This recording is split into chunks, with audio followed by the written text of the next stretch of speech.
toute l'actu sur King FM. Mesdames, Messieurs, bonjour. Voici les brèves que nous démarrons avec la maîtrise des coûts du loyer qui est encore sur la table du Conseil des ministres. Près de 6 ans après l'adoption de la loi, le chef de l'État Macky Sall a demandé hier au gouvernement de mettre en œuvre un dispositif consensuel et opérationnel pour réguler les activités immobilières dans tout le pays. Macky Sall peut faire ce qu'il veut, mais il ne sera plus présent en février 2024. C'est du moins l'avis de Ousmane Sonko sur le débat suscité autour d'un éventuel troisième mandat du président Macky Sall. Le leader de Pastef, les Patriotes, ajoute que l'actuel chef de l'État veut faire diversion et le peuple ne doit pas s'associer à ce débat inutile. Le bras de fer continue entre les travailleurs de Dakar Dem Dikk et la direction générale. Ces agents de la Société nationale de transport accusent Moussa Diop de violer leurs droits syndicaux et d'une gestion calamiteuse. Le mis en cause conteste la légitimité du syndicat et dû être en phase avec la loi. Un corps sans vie a été repêché dans un puits ce mercredi par les éléments des sapeurs-pompiers de Fatick. Il s'agit d'une fillette de 7 ans. Le drame a eu lieu à Khalambas, dans la commune de Tchombi. Le corps se trouve à la morgue de l'hôpital de Fatick et une enquête a été ouverte. Sport, le Sénégal continue d'impressionner à la Coupe du Monde U17 qui se déroule au Brésil. En effet, les Lionceaux ont battu hier l'équipe des Pays-Bas par 3-1. Ainsi, les points de Malick Daf ont décroché une qualification historique pour les huitièmes de finale. Pour la musique du jour, nous vous proposons le groupe Bidéo Boubès dans Ma Terre, Ma Vie. Dans ce tube, cette fratrie dénonce le phénomène de l'expropriation des terres au détriment des agriculteurs sénégalais. La chanson date de 2013. Écoutons. Fanay wi be ñida ngoppe lady amen gesere metede ngel fuuta à la place.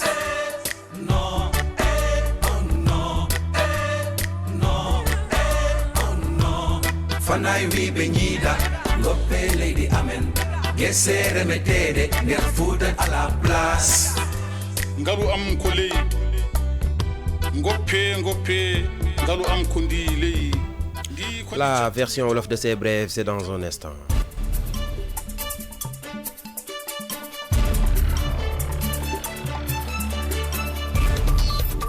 yéen a ngi déglu King FM ci 99.4. xibaar yi tënk lay doon dañ koy tàmbalee ak coowul luyaas beeg lan ca war a fay mu mel ni jugaat na démb président Macky Sall moo ko yëkkati waat ci conseil des ministres bi juróomi benn at gannaaw ba ñu taxawalee loi bu ko fi daal di wàññi ba léegi moom président Macky Sall nag daal dinay wax gouvernement bi ngir ñu daal di gaaw lijjanti mbir mi ni mel waaye tamit ak déggoo am ci fépp nag ci biir réew mi. Président Macky Sall mënta bokk te du bokk ci élection présidentielle yu février 2024 loolee mooy gis-gisu Ousmane Sonko ci débat bi nga xam si moo jokk ñuy wax ni président Sall day dafa bëgg a yootu kon ñetteelu mandat. Leader bu Pastef les Patriotes yokk ci ni kon njiitu réew mi fi nekk dafa daal di bëgg a jaxase xelu askan wi te tamit ñi le di waa askan wi waruñu cee daal di soobu. mu mel ni kon coow ma ngay wéy di des ci diggante liggéeykat yu Dakar Dem Dikk ak waa direction générale ba. ñoom ñooñee fay liggéey nag li ñu daal di gis moo di waa Dakar Dem Dikk sax direction ba ak Moussa Diop dañoo daal di violer seen droit syndical waaye tamit mbir ma nañuy liggéey ak doxalin ba dara jaaru ci yoon. Moussa Diop nag nee na moom moo nekk ci dëgg waaye tamit syndicat boobee sax kenn da ko daal di xamut. benn nit doomu aadama xale la bu toll ci juróom-ñaari at moom la ñu génnee démb ci benn teen bu nekk fële ca Fatick rawatina ca Xalambas di dëkk bu nekk ca commune bu Thiompi.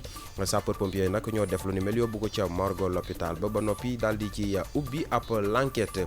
tàggat yaram Sénégal mu ngay wéy di wane boppam ci coupe du monde U17 bay am ca Brésil démb nag goney Malick Daf yi dañoo daal di daan équipe bu Pays-Bas 2-1 ba noppi daal di jot ci qualification historique bu huitième de finale. Musique la ñuy jeexale tënku xibaar yi tey ñuy digtal leen woyu biddéew bu bees bi mu duppee Ma Terre Ma Vie wala woo xam si ñoom dañ ci ñaawlu ni nga xam si dañ koy salfaañee yenn ci suuf yi daal di koy nangoo ci lile di baykat yi nekk ci réew mi. 2013 la woy wi génnoon ñu teewlu.